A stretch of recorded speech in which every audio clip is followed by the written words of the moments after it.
On today's podcast, we sit down with veteran music journalist Mark Sutherland, a longtime observer of the industry who has seen it all, from the days of the legendary NME and Melody Maker to the digital revolution of podcasts and social media. Mark breaks down how music journalism has transformed over the last decade, why the gatekeepers of the past have disappeared, and how artists and journalists are navigating this new, noisy landscape. We dive into the biggest power shifts rocking the business today, including the rise of AI, the live music boom, and why success for artists now looks completely different than ever before. Whether you're an aspiring journalist or an industry insider, this conversation is packed with insights you won't hear anywhere else. Insiders, are you ready?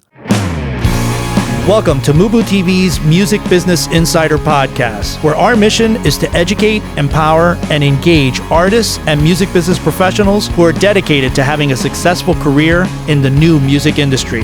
Here are your hosts, Rich Ezra and Eric Knight. Welcome back, Insiders, to another episode of the MUBUTV Music Business Insider Podcast, where our mission is to educate, empower, and engage your music career. On today's episode, we're excited to welcome veteran journalist Mark Sutherland, a leading voice in music journalism whose career spans the iconic eras of the NME, Melody Maker, Music Week, and beyond. Mark joins us for an unfiltered deep dive into the radical transformations rocking music journalism and the wider music industry. We discuss how the rise of digital media and social platforms has democratized music coverage and why that means everyone's a critic, but fewer gates and gatekeepers mean it's harder than ever to break through the noise. Mark shares insight on how artists and journalists can still build meaningful connections despite shrinking access, why print still matters, but adaptation matters more, and the biggest misconceptions about the music business that just won't go away. We'll also hear why his groundbreaking podcast, The Money Trench, was created, how AI, catalog, and live music are shifting the power base, and what painstaking truths journalists face while maintaining industry relationships. If you're curious about where the stories behind the hits originate or how tomorrow's music business will be documented, this is one interview you don't want to miss. But first, a word from our sponsor. Hey, Insiders! Are you an aspiring musician, artist, band, or future music business professional looking to take your career to the next level? Well, look no further. At MUBUTV, we offer personalized career counseling and coaching designed specifically for folks like you. Imagine having both of us by your side, guiding you through every step of your music journey. Our sessions are tailored to meet your unique needs, focusing on critical aspects of your music career, such as refining your songs, defining your artist story, identifying your target audience, and enhancing your social media presence, just to name a few. Whether you're just starting out or looking to elevate your existing career, we've got you covered. Our comprehensive approach ensures you get insights on everything from live shows to branding and marketing strategies. We understand that every artist is unique. That's why our coaching is personalized just for you. And here's the best part. We offer flexible coaching packages that fit any budget. Choose from individual sessions ranging from 30 to 90 minutes, or save with our discounted 4-session packages. Experience custom sessions designed to enhance your music career, with opportunities for greater savings when you choose bundled sessions. Investing in your musical journey has never been more accessible. Imagine the clarity and direction you'll gain after just one session. The feedback on your songs, the strategies to grow your audience, and the confidence to perform live, all tailored just for you. So why wait? Don't let uncertainty hold you back. Join us for your free 15-minute discovery call at book.mubutv.com for a transformative coaching experience that will elevate your music career. That's book.mubutv.com. Hi, this is Kim Frankovich, Executive Vice President of Worldwide A&R from Concord Music Publishing, and you're listening to the MUBUTV Music Business Insider Podcast. Welcome back, Insiders. Today's featured guest is none other than Mark Sutherland, a renowned music journalist whose work I have admired for more years than I have known him. Got to know him, basically through Muse Expo, as he's been attending for almost as many years as I have. This was a very, very interesting conversation, Eric, for many reasons. Number one, it's our very, very first music journalist that we've ever had on the show. And this is a very, very interesting area, especially for people like you and I who are voracious readers. Right. And journalism is something that, we have seen basically over the years contract, and more than contract, lose its impact in the marketplace. And, he brought up so many interesting points about that literal transformation that has happened on so many levels. And one of the most interesting that I thought that he had was, he talked about the important role that journalists play, but more significant to me was how he spoke about how artists now have direct communications and can speak directly to their audience via social media. That's the dynamic that they never had before. Right. We always had to read, whether it was Rolling Stone or Cream or Musician, to get that perspective. That's how they got to us, And that's how those walls crumbled. Those gatekeepers crumbled. Exactly. And that was a very, and so therefore, what you just said transformed the whole role of artists and journalists in terms of their impact and the place that they had within an artist community. Yeah. And one of the other areas that I thought was very important that we discussed in our conversation was redefining success. And, you've talked about this, Rich, many times. And, and he's mentioned, that success is more fragmented now. There are multiple pathways, live, streaming, social media, which we just discussed, that may not align or follow the old chart topping model. And so, it's very interesting to see how these cultural and musical changes have really affected the way that information is disseminated, which is what Mark's job is doing. Yeah, exactly. And I think it goes right to the heart of the point we were making, which is that what you just said is so important, and how that shows up in the culture is artists being able to have the connection with their audience. That's why they have the fragmented success. That's why someone like a Russ can do 2 sold-out nights at the Hollywood Bowl. And my students, 20 students in my class, only 9 of them even know or have ever heard of him. Right. And yet he's doing 2 nights sold out at an 18,900 seat venue. That's right to the heart of your point.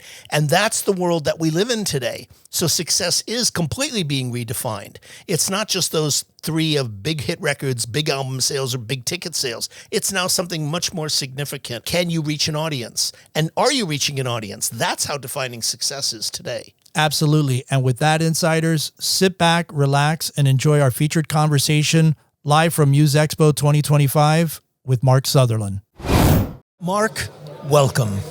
Welcome. Good to be here. Absolutely. It's great to have you on the show. I want to begin, as a veteran journalist, how has the landscape of music journalism evolved over the past decade? And what are some of the key trends that you've observed in the music industry? Well, music journalism is a very different place to where it was 10 years ago, never mind when I started back in the Jurassic era, as I'm a veteran. But I think if you're talking about writing about bands, interviewing bands and stuff like that, the landscape is completely different, because the big platforms that we used to have, certainly in the UK, things like NME, Q, they're not what they used to be. So it's much harder to break through. And I think music is a bit of a poorer place for not having, certainly the UK music press. I know the US is a bit different, but it used to drive a lot of music discovery, those magazines, and it's a shame we don't have them anymore. But of course, then again, when you think about music and the music industry, the way people listen to music has completely changed since the introduction of digital music, streaming in particular. So I guess it makes sense in a way that journalism also has to change. So there's other ways of doing things now. Here we are on a podcast. Yeah, and to your point, which is interesting, is that journalism, I think, has changed in that we don't have the Q magazines or the NMEs with their impact anymore, but we have so many more people doing journalism. The online element, the digital element, that which was only available to the few, now available to the many. I'm fond of always saying the good news for artists is that we don't have any gatekeepers, but the bad news, we don't have any gates. Well, that's a good line, which I will be stealing in the future. But it's true. But it goes to your point of, it's the big things have gone away, but what's taken its place? Yes, well, everyone's a critic, as they say, and literally now everyone is a critic. When I was working for NME and Melody Maker in the 90s, when you wrote about music, most people reading it wouldn't have heard that music and maybe couldn't have heard it. You'd tune into a radio station or MTV or whatever, hoping that they might play that record so you could hear what it sounded like, but most of the time they didn't, certainly in the alternative sphere. So you had to kind of take a journalist's word on trust. I know that's a crazy concept to you people listening in 2025, but people did do it in the 90s. Whereas now, we don't have that sort of improved access. I mean, sure, you might get to hear a record before it's released, but probably only a week before it's released, and you probably won't be able to run your review until it actually comes out anyway. So, the public can access that music. They've got their own opinion on it, which is not to say a music journalist can't bring an awful lot of value to that, because hopefully you're an expert and hopefully you can write a bit better than the average person firing up Twitter. But, they don't need you. That's the point. That's not the only way to find out about music. There's a zillion platforms, and people are quite happy to use that. So journalists have to adapt. We've all done that to varying degrees of success. But that's the new paradigm, which is not to say it's pointless, but it's definitely not what it used to be. Mark, thank you so much for joining us on the show. It's a real pleasure to have you. I wanted to ask you, how can traditional music journalism adapt to remain relevant in today's digital-dominated era? You were touching on it a little bit. You've just got to go to where the audience is. I mean, this is what everyone's been. This is what the music business has been through, So, and journalism is no different, really. So, I love print. I love magazines. I love newspapers, and I always will. But there's no point just sort of plugging away with that in the hope that today's 18-year-olds are suddenly going to discover it, because they probably aren't. So you have to do different things to reach them, and whether that's social media or obviously online is a big thing, or podcasting. I do my own podcast now, Money Trench, and you've just got to access people where they are in the format they want. And the people that do that well are still relevant, I guess. But it's a shame, because I still think there's a lot of value in a print product that you don't find in some of these new formats. But equally, there's no point banging your head against the wall when there's no one around to listen. So you've just got to adapt and move on. And you guys do a great job of that. I mean, yeah. Well, hopefully. I mean, I mainly write about the industry now, so I write for Music Business Worldwide and Variety, and they've both got very impressive digital operations. They're still in print. They still do stuff in print, and it's really good. But we're not just sort of blindly pursuing that while ignoring the other channels, and that is the way you have to go. With the rise, you've been talking about this, with the rise of social media, influencers, user-generated content, my question, Mark, is, has the relationship between artists and music journalists changed? And what challenges does this present to you? Well, it has changed in that again, back in the day, bands, artists, whatever, they needed the media to reach their fans. Now, they don't really need the media to reach their fans. You can go on Instagram and tell your fans whatever you want. But that is not to say that that's necessarily the best way of delivering whatever your message may be. If it's just my new record's out, go streaming, yeah, maybe that's fine. But if you want to add context and explain a bit more about your art, there's other formats that are better. And that's where journalist comes in. That's where you can still have a great relationship between a journalist and a band, and there are plenty of examples of that out there, and plenty of times I've done that. And in that respect, it hasn't really changed, to the 90s, where there were bands who, you would write about and you'd have a good relationship with. You still get that now. It's just the difference is now you're probably not the only way for them to communicate, and that's fine. It's probably a good thing if you're a band, because back in the day, there's nothing worse than if your band was not approved by the gatekeepers you were mentioning earlier, then it was very difficult to get anywhere. So now at least you've got some other options, but equally there are still journalists who will do a great job of putting your message across. And it's the same in the industry. I mainly do industry journalism these days, not exclusively, but again, there's a lot of interesting companies out there, interesting executives doing interesting things, and while they may have a big following on social media, equally, they may want a more nuanced, well-executed journalistic piece to explain what they're doing. It's interesting hearing you talk about that, because my question on that is, do you find that the artist pieces that you may want to do, when you were talking about back in the day, I mean, Jan Wenner, head of Rolling Stone, used to talk about, like, when he did a cover story or had a cover story assigned, they would spend 3-4 days with an artist. Now, everything seems to be so controlled. you've got 30 minutes, you've got an hour, and that's it. Do you find that that's a case now? Because you have a reference point from what it was to what it is now. That's not always the case, yeah. But in the 90s, you'd go on the road with a band and you'd be with them for certainly several days, maybe up to a week. Right. You'd be on the bus with them, you'd be on the plane with them, you'd be having breakfast with them. So you had incredible access and could deliver a real insightful story, hopefully. Yeah. Maybe not in my case, but better journalists than me would deliver a real insightful account of what was going on. But now, I mean, it's very rare to get that now. And quite often, even for a big story on a big magazine, sometimes, you've got 45 minutes in a soulless boardroom. Yeah. And, you have to try and build that rapport really quickly. And obviously, you're not going to get so much colour to go in the story because there's only so much colour in a soulless boardroom. And, you can work magic with that if you're a good journalist. But equally, I'm not sure that's as...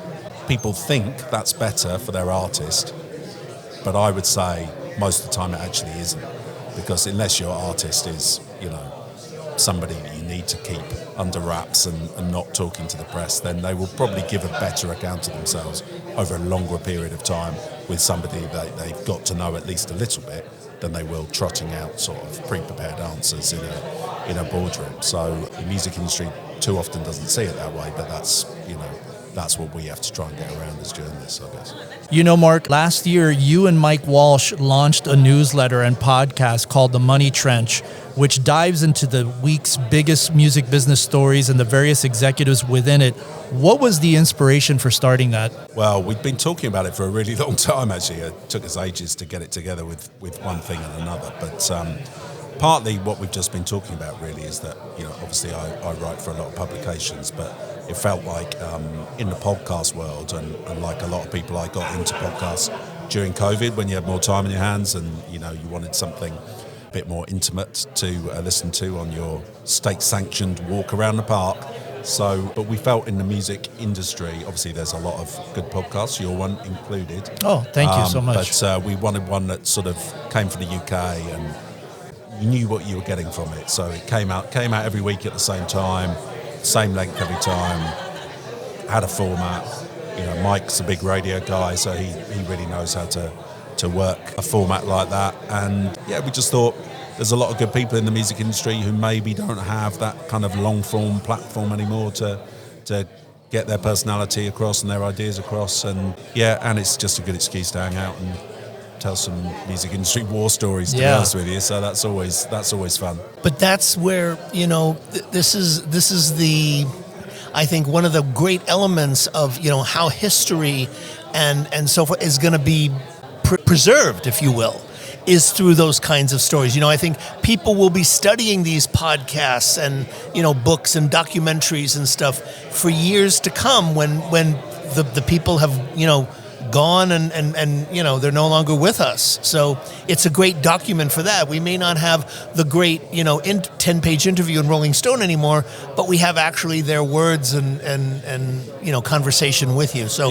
there is something very valuable in that, I think. Yeah, and it's relatively unfiltered, and I'm sure you guys find this on the podcast as well, but it's a good format for getting people to say things that perhaps they don't normally say, so hopefully they're a bit more relaxed. Hopefully, I have a lot of people on the podcast that I know quite well, but some I don't know at all. But always I feel like I learn something about them, so hopefully other people do too.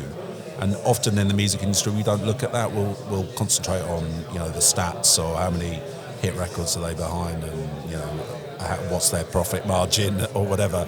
There's some good people in the music industry, so it's nice to look at that as well sometimes. Hey, insiders, we hope that you've been enjoying our featured conversation. Stay tuned because we've got so much value coming your way. But before we dive back in, a word from our sponsor. Hey, Eric, as an artist, what do you find are the most challenging aspects to a music career, especially when you're starting out? Well, I think one of the first things is just trying to get the direction of who you are as an artist, where you want to go, where you want to be. And, we've talked about it on the show a lot. Who is your target audience? Who you are? What do you stand for? What do you believe in? What do you think would resonate with an audience? And so those are some of the things that I would feel being a new artist. Obviously, what I know now is different because I know these things, but for people that are out there like our audience that don't have necessarily any direction to go would be the first things that I would start off with. And having the songs that Absolutely. incorporate those elements that you're speaking of into it. That's so important today. Yeah, and I think that's one of the reasons why we started MUBUTV and why we started this new consulting service that we're offering to all of our insiders out there, because that is another one of the big things. I mean, that is the big thing, is like having the great songs. That's what it really starts off. Our friend Don Grierson always said, it always starts with a great song. So that's probably, besides putting together what your audience and what your target audience is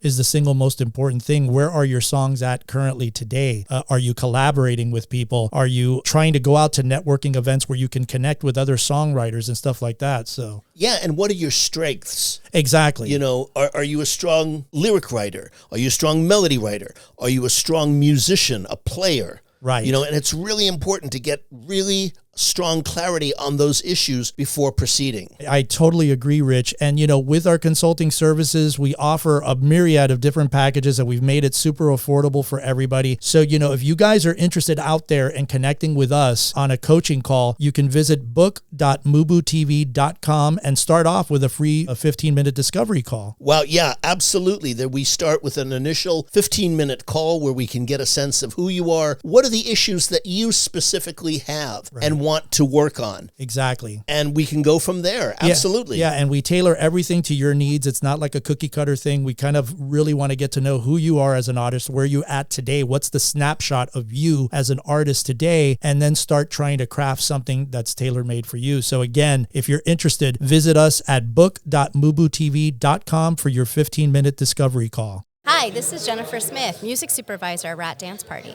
Are you an insider? I am. Subscribe now.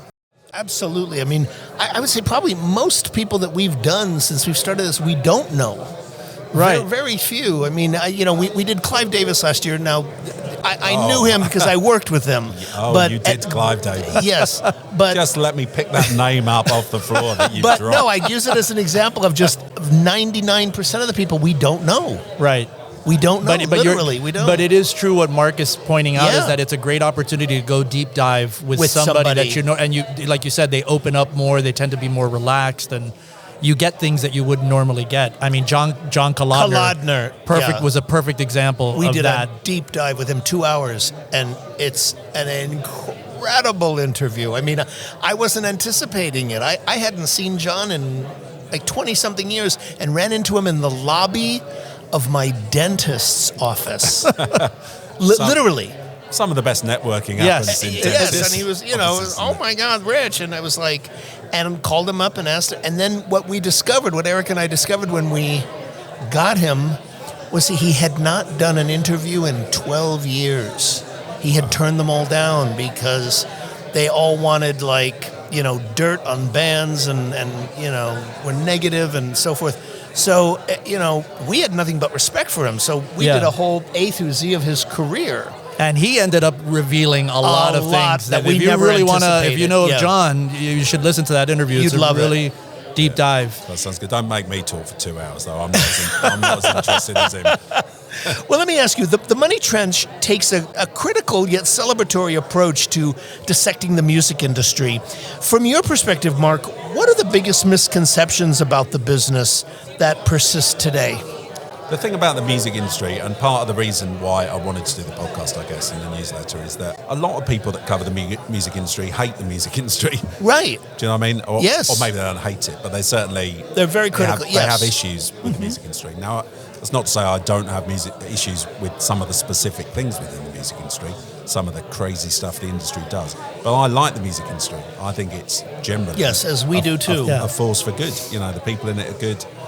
We wouldn't have all this great music without the industry behind it a lot of the time. So I think, that's probably the biggest misconception, is that people still think that the music industry is run by, it's probably like a cartoon in the 70s of some guy with a ponytail and a big cigar ripping off artists and stuff. And yeah, I'm sure that stuff certainly happened in the past, and maybe it still happens now. But generally, the people that I meet in the music industry are good people, passionate about artists and music, and want to do the best for them. So I think that's the image problem the music industry has, and I don't think it's particularly fair.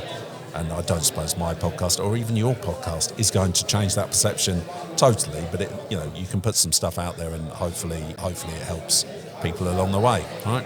How do you strike the right balance between exposing hard truths and maintaining relationships with the industry key players? And have you ever faced any pushback for covering a particular topic? Oh yeah, I mean, not so much on the podcast, but certainly in my career in the past. I edited Music Week for 5 years, and which is the UK trade publication. I worked at Billboard for a long time. Obviously, I do stuff for MBW and Variety. And yeah, there's sometimes there is somebody who doesn't want you to write whatever you want to write about it. I'm not too good with pushback, to be honest, so tend to do it anyway. But you always want to be fair. You don't want to stitch somebody up. But sometimes you do have to tell the truth. And generally, in my experience, people, they might not think they want that, but they do actually prefer it, because there's no point as a trade publication, whatever you are, there's no point just telling people what they want to hear. Right. You've got to tell them what they need to know, and that's the difference. So it's easy to think, oh well, this big company in the music industry doesn't want us to write this, so we shouldn't. But that's a slippery slope. Once you go down that road, it's hard to come back. So I guess I'm quite lucky in that I grew up in journalistic wise in the 90s, when certainly on NME and places like that, we were encouraged to write pretty much what we liked. There was obviously legal checks and balances, but not too many other restrictions. And I've carried definitely some of that attitude forward, I think, while hopefully you just get the balance right and do the right thing, while hopefully not pissing too many people off, because you have still got to work with them. Generally people get over it, I find. I would imagine you've gained a lot of insight from these conversations that you're talking about with many people, especially on, your podcast, The Money Trench. And I'm curious from your perspective, Mark, and you've been at this as we've learned for a long time. What are what you would see are the biggest power shifts that are occurring in the music industry today? What are the things you're seeing, I guess, as a result of these conversations? Are there any things that are sort of coming to mind about, isn't it interesting how this is happening or how that is happening based on that? Yeah, I mean, there's a few big shifts going on. I think potentially this is quite a transformative time for the music industry. I mean, sadly, I'm old enough to remember a few of those big shifts, but this could be one. I don't know if it will be, but if you look at the changing role of the labels, particularly the major labels, and where they're concentrating their efforts, and you're seeing the shift from new music to catalogue music, dominating a lot of listening. Obviously, AI is coming in. I mean, it feels almost cliched to talk about AI and the music industry now, because everybody's talking about it, and we don't know where that's going to go. But there could be some good things about it. It could potentially be disastrous, and you can talk to 10 different people in the music industry and get 10 different views. So there's a lot going on. Live music is so much more important than perhaps it used to be, and maybe is more important than recorded music to certainly a lot of artists in the space. So yeah, there's loads going on. But this is the brilliant thing about the music industry and covering the music industry, is that in however many years I've been doing this, I can't ever remember a time where you go, that's a bit boring, isn't it? It's all the same, not much going on. It's never like that. It will always be changing. It will always feel like it's on the cusp of something either terrible or amazing. Sometimes it is, and sometimes, things don't go the way you expect, but that's what keeps it interesting. Yeah, but the changes you're talking about are seismic, and they're also changes that are more profound in the sense that they're not just affecting the music industry. AI is affecting every aspect of our lives, culturally, politically, socially, technologically, medically. It's not just going to be a thing on, helping us to write a lyric or melody or song or production. It's going to impact a lot of other areas as well. So I think that's what makes these changes that you're speaking about so significant and important. What you said about live, that's crucial because you probably know him. The gentleman, he's British, who runs APA or who owned it, the Artist Performing Agency, English gentleman, he sold it to Wasserman. Major agent, has been around forever. He said here a couple of years ago, one of the most interesting things is I've been an agent for over 50 years and I have never, ever had a roster of artists on my company who don't have record deals who are viable in the touring world. Now, that's quite significant, who are not signed. Yeah. And he said, and they're both veterans and new people, which is quite interesting. Yeah, I mean, there's been points in the music industry history, I guess, where you could say there's two music industries. At this point, there's probably about six, and you can, I think, in a way, you need to redefine success because we're still hung up on charts and things like that. And, I love a chart, don't get me wrong. And it's a useful measurement still, but it's not the only one. And there are artists that do amazing business live who, and then you look at the streaming figures and there's nothing there. There are artists who on social media would appear to be massive and then they can barely sell a ticket, Right. So it's an interesting business like that. And I think the days where you could empirically sit there and say, well, this is the biggest artist in the world, if they haven't gone already, they're certainly numbered already. You've got Taylor Swift, I guess is the biggest number in the world. But below Taylor Swift, there's a lot of contenders in different areas. So, yeah, it's interesting. Very. Speaking of redefining, Mark, from your vantage point with the rise of so many varied independent artists breaking through in non-traditional ways, do you think that we are redefining what success means today? Well, as I was just saying, I guess there's different ways of looking at it. And the idea that you kind of have to sign to a big label to make it now, I mean, if you want to be Taylor Swift, you maybe need to have a big label involved, but certainly to have success at some pretty high levels below that, it's not so necessary anymore. You can put your own music out, you can distribute it, you can market it yourself on social media. The areas where you need to touch the music industry have shrunk, but that's not to say that people in those areas can't still help. So I think the thing is, if there ever was a time where you could just go, well, we'll press all these buttons and you'll make it, that's long gone, So you've got to try all the different buttons out there and every combination of them, and you might never get there. But equally, if it goes your way, you might do.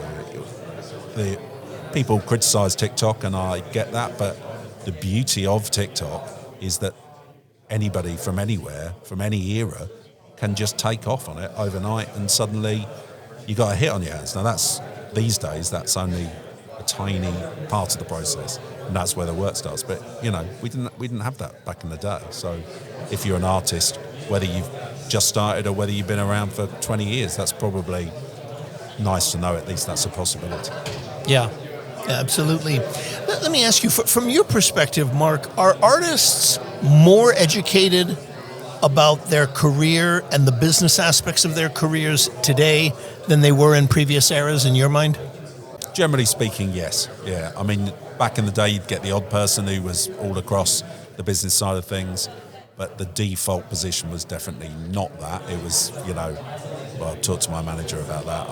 I don't care. I'm a rock star, Today, you still get a few people like that, and you know what? I love meeting the people like that nowadays because it's rare. They're keeping it alive in many respects. But more often, I would say, people at least have a decent awareness of the fundamentals of the business, and they're very wise to, because if you know the basics, then it's much harder for somebody to rip you off. So it makes a lot of sense. And there are some people who know an awful lot about the music industry, know it inside out, know more than somebody like me does. And often those people are very successful.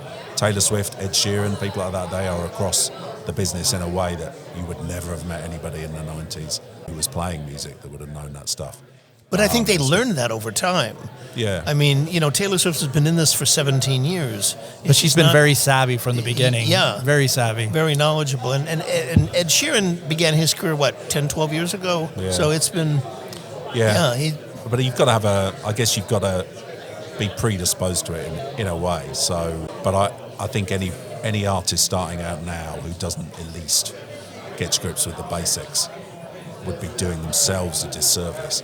And often you will meet a really new band and they won't have a record deal, they won't have a publishing deal, they maybe don't have a manager, but they've probably got a lawyer. Quite often that's the first people these artists get, and fair play to them, because as long as that's a lawyer you can trust, that's probably gonna pay you. It's probably gonna pay you back further down the line. So right, yeah. Mark, throughout your life, what books, films, or documentaries have you found to be particularly inspirational to you, professionally speaking, that you could share with our audience? Wow, that's a big question. Well, about the music business, you mean? Yeah, or anything that's influenced you, that's influenced you personally from a journalism standpoint, anything, Yeah, I mean, I'm not a huge reader of books, but I do like a music industry book. So what have I read recently? I've read Simon Williams, who runs Fierce Panda. Has done a great book called How Not to Run a Record Label, I think it's called. That's a really inspirational read. I used to share a flat with Simon back in the day, so I know him, but it was a really enlightening book. And I read a really good one called I Was There by Alan Edwards, who's a legendary PR in London, has done PR for most of the biggest artists of all time, and that's really good fun as well. Documentary-wise, I mean, we're in a golden age for music documentaries. It used to be quite a rare thing to do, and now it feels like there's so many out there I can't even keep up. But it's good, because I think, in many ways, music wasn't taken so seriously as some of the other art forms, particularly the smaller stories. Yeah, you'd always get something about the superstars of the age, but it's always nice to see a documentary by somebody who perhaps didn't get all the props that they deserved at the time, and now pick it up. But if you're gonna watch one, there's not really the thing I just talked about, but there's a hilarious Bros documentary. Did you have Bros in America? They were like this boy band. I remember British, them, yeah. Right. Okay, it's called After the Screaming Stops or something like that, and it's sort of really funny and really sad at the same time. It's a very cautionary tale for anybody who wants to get into the music industry. He went on to be a record executive, one of the members. One of them, Craig Logan, he was... Yeah, he's very successful in the music industry. Yeah. But the two brothers are still making music to varying degrees, but it's worth checking out. I'm sure it's available in America somewhere. So okay, definitely. We'll definitely put that in the show notes. Definitely. Mark, what advice do you have for those who are interested in a career in music journalism? Don't do it.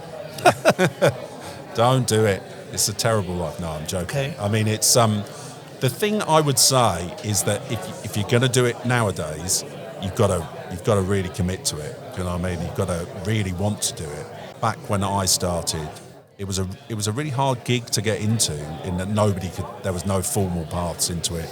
Nobody could tell you how to do it. It was very frustrating. Nowadays, they've got courses in music journalism and intern programs and all these other things. But paradoxically, it's much harder to actually make a living writing about music. So I think most of the young music journalists that I meet out at gigs and stuff like that, they've all got day jobs. None of them are.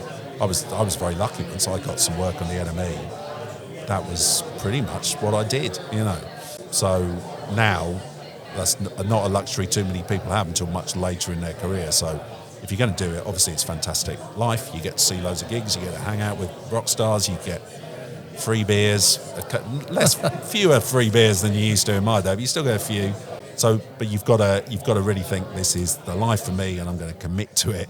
And the fact that I'm not going to earn any money for a long time, you're going to have to get over that, or find a way around it, or hopefully, eventually, we'll invent a new paradigm where we can make money out of music journalism again, because it's not easy at the moment. But stick at it, I think, would be the short form of that advice. Okay. Mark, we want to thank you so much for doing this. We really, really appreciate it very much. So my pleasure. Great. I'm glad we finally got to do it. Yeah, I am too. Absolutely. Yes. And actually, I think you're our first journalist. Yes, you are our first journalist. Wow. That's the reason why we wanted to have you. Yeah. All the others said no. I was at the bottom of a very long list. Exactly. And I guess, final question being, what's the best way for people to reach you? Is it through your website, through the Money Trench, through socials? Go to themoneytrench.com. You'll find our socials on there. There's an email as well. Give us a shout. And, beautiful. Somebody will get back to you. Okay, great. Thank you so much. Cheers. Wow. I am so glad that we had this conversation. Finally. Exactly. After all these times we were trying to get Mark, he finally did it. Finally, he was sick. He was sick. He didn't make it. I screwed up and messed the time up for him before. So now he's finally here, and we were able to have this conversation. And it's our first. Yes, with a music journalist. With the first with our music, and probably one of the premier. What a person to kick off with. Yeah, exactly. And this was a great conversation on many levels. I mean, Mark has really been someone who's been at the forefront of music journalism for, close to, if not more than 30 years now. Right.